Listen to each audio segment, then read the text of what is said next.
Hold on. Keep it in motion. Copy. We see the release and deployment. Second bolt release. IROSA now deploying. We're going to see, and again, there's no mechanism to make this unfurl. It's doing it all with the stored energy of the array itself. And the white sections you see on either side, so those are the booms, those are going to unfurl and tend to curl up, similar to, as we were talking about, if you were to take a straw, cut it lengthwise, roll it up, and then just let it go, it would naturally just try to curve back into that circular structure. And that's what those booms are going to be doing. There's a series of magnets the crew's also going to be keeping an eye on. Body back about 3 or 4 degrees that help our view.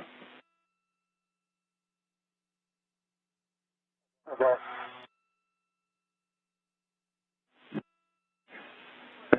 That's much better, thank you. A little bit further would be even perfect.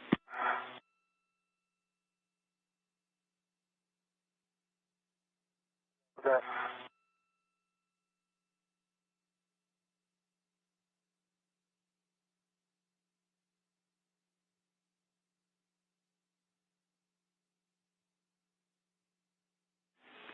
And Frank, we can just barely make out those magnets. I think all 5 of them have clicked closed at this point.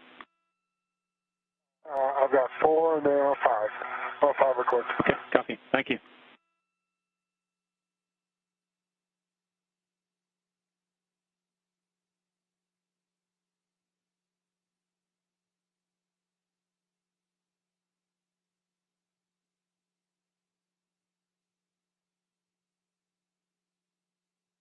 Good job, Josh.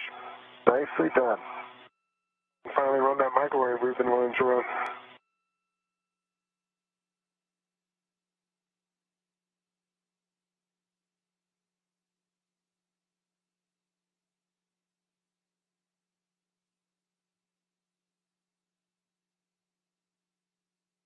Nick, do you know where we are over the planet?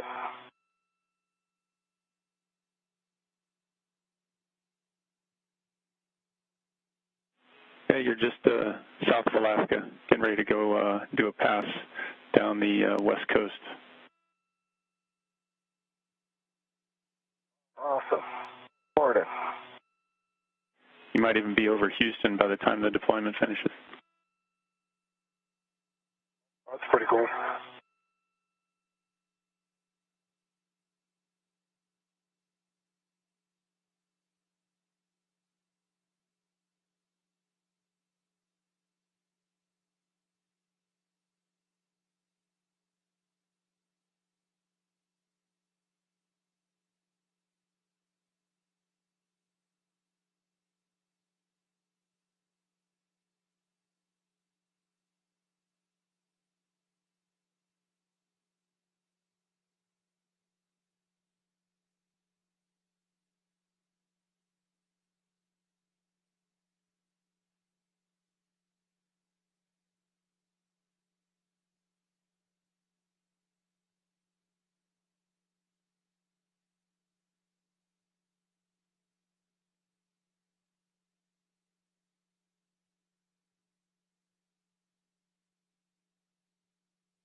So the array continuing to unfurl. The view that Josh Cassada is getting right now as it unfurls away from him after he released those two launch restraint bolts.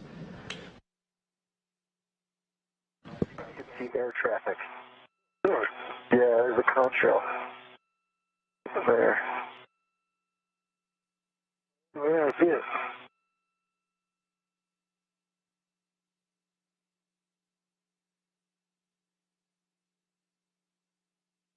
And that view from Frank Rubio's, if you look at the booms on the side, you can see they kind of curl up after they continue to deploy. This is a look at the very far end. You can see all of the solar cells in the middle there, and those booms as they continue to stretch out. They essentially snap together into that circular structure, and then they have magnets that are helping to help them maintain that structure once they snap in.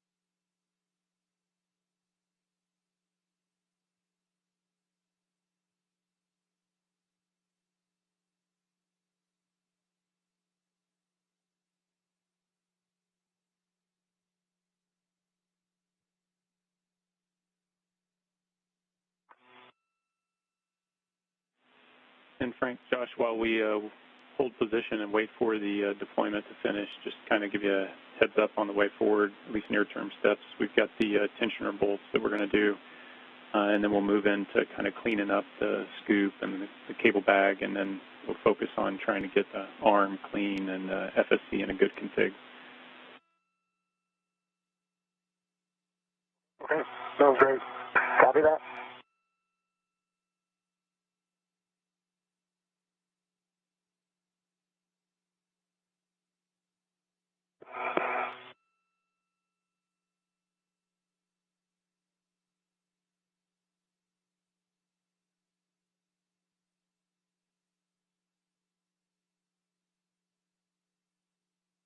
We're continuing to watch as these unfurl. Again, as you can see, they're covering up some of the solar cells on the existing arrays, which are still tied in to the power channel. But these new ones coming in with a higher efficiency, obviously brand new, so haven't lost any of that efficiency that you lose over time and being exposed to that harsh environment of space. We're going to be able to increase our actual power output. So we're aiming to have 6 of these total eventually deployed on the International Space Station, this rollout solar array technology. We did an initial test of this type of array several years ago on the space station, just to see how the mechanisms worked, how the power generation worked, and then ultimately culminating in some permanent additions to the station. This same type of rollout solar array technology used on the NASA DART mission, which was our asteroid redirect. It's that storm. Yeah, it's crazy how big it is. Affecting the entire country. And we are passing. Coming up on the Pacific Northwest. Okay. Just about to pass over the Pacific Northwest, and as any of our viewers in America are aware, there's some pretty significant winter weather hitting a lot of the country, so our crew members getting a view from about 260 statute miles above. While this rollout solar array almost done deploying, we'll note the same type of solar array, this rollout technology, going to be used on NASA's Gateway station around the moon as well. That's going to be our launching point for the Artemis program and future lunar landings, eventually establishing that sustainable lunar presence on the moon.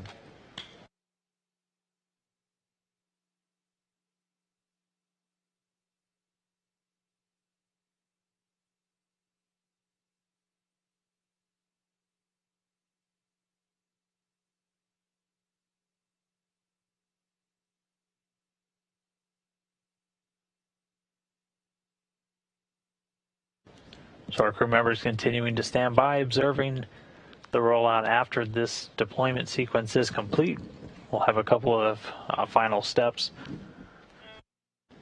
For Josh Cassada, he's going to have 2 blanket tensioner bolts that he is going to release. These essentially activate a spring that it's going to pull on some internal wire to the solar array itself to add some tension, which will be necessary as we're maneuvering and gimbaling the solar arrays, as we always try to point them to track the sun. Look at the mountain. Also all right? Yeah, it's coming right meter right now. Between, I don't know if you can see between the 2 solar arrays. Wow. That is a lot of snow. Biggest here in Nevada, I'm guessing.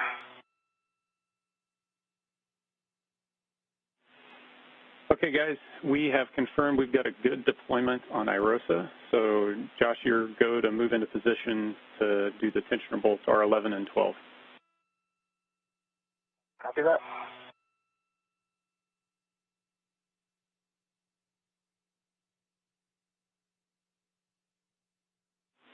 And for both of you, I've got a handover in 15 seconds. Copy that.